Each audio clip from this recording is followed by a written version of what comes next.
வணக்கம். தற்பொழுது பன்னீர்செல்வம் அவர்கள் தனது ரூட்டை மாற்றி இருக்கிறார். பன்னீர்செல்வம் மாநாடானது தள்ளி வைக்கப்பட்டிருப்பதாக தகவல் வெளியாகி இருக்கிறது. இதற்கு பதிலாக அவருடைய மகன் ஓபி ரவீந்திரநாத் அவர்கள் பாத யாத்திரையை துவங்குகிறார். அடுத்த மாதம் செப்டம்பர் 4 மதுரையில் நடத்துவதாக அறிவித்துள்ள மாநாட்டை தள்ளி வைக்க முன்னாள் முதல்வர் ஓபிஎஸ் முடிவெடுத்திருக்கிறார். மாநாட்டிற்கு முன்னதாக அவரது மகன் ஓபிஆர் தலைமையில் 500 பேர் அதிமுக மீட்பு எழுச்சி பயணத்தை கன்னியாகுமரியில் துவங்கி கும்மிடிப்பூண்டியில் நிறைவு செய்ய உள்ளதாக தகவல் வெளியாகியுள்ளது. பாஜக அதிமுக கூட்டணி ஏற்பட்ட பின் தனக்கு முக்கியத்துவம் அளிக்கப்படாதது, பிரதமர் மோடியை வரவேற்க அனுமதிக்காதது போன்ற காரணங்களால் தேசிய ஜனநாயக கூட்டணியிலிருந்து விலகுவதாக ஓபிஎஸ் அறிவித்தார். அதன்பின் முதல்வர் ஸ்டாலினை ஒரே நாளில் இருமுறை சந்தித்து பேசினார். தொடர்ச்சியாகவும் சந்தித்து வருகிறார். இந்த நிலையில் அரசியலில் நிரந்தர எதிரிகளும் இல்லை, நண்பர்களும் இல்லை, எதிர்காலத்தில் எதுவும் நடக்கலாம் என்றார். முன்னதாக அதிமுக தொண்டர்கள் உரிமை மீட்பு குழு சார்பில் மதுரையில் செப்டம்பர் 4 மாநாடு நடத்தப்படும்.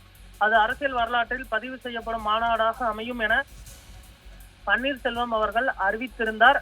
முதல்வர் ஸ்டாலினை சந்தித்த பின் செப்டம்பர் மாதத்தில் மாநாடு நடத்த பன்னீர்செல்வம் விரும்பவில்லை என்று கூறப்படுகிறது.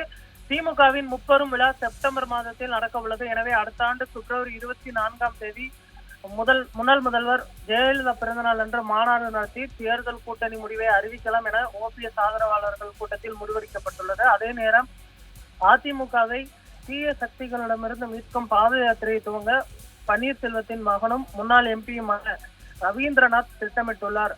அவர் கன்னியாகுமரியிலிருந்து கும்மிடிப்பூண்டி வரை பாத யாத்திரை செல்ல திட்டமிட்டிருக்கிறார். அவருடன் பாத யாத்திரையில் 500 பேர் பங்கேற்கின்றனர். பாத யாத்திரை ஒரு வருவாய் மாவட்டத்தை கடக்கும் போது அதன் எல்லையில் பொதுக்கூட்டம் நடத்தவும், அதில் பன்னீர்செல்வம் பங்கேற்று நலத்திட்ட உதவிகள் வழங்கவும் ஆலோசிக்கப்பட்டுள்ளது. அதிமுகவுக்கு எதிராக களம் இறங்கவும், எம்ஜிஆர் ஜெயலலிதா விசுவாசிகளை தங்கள் பக்கம் இழுக்கும் வகையிலும் பாத யாத்திரை நடத்த திட்டமிட்டுள்ளதாக ஓபிஎஸ் ஆதரவாளர்கள் தெரிவித்திருக்கிறார்கள். இந்த நிலையில் தற்பொழுது மாநாடு நடத்தக்கூடிய அந்த முடிவு தள்ளி வைக்கப்பட்டிருக்கிறது. தற்போதைய சூழலில் அமைதி காக்க அவர் முடிவெடுத்திருக்கிறார். அதே போன்று பாஜகவும் அவரை சமாதானம் செய்யும் அந்த முயற்சியை கையில் எடுத்திருக்கிறது.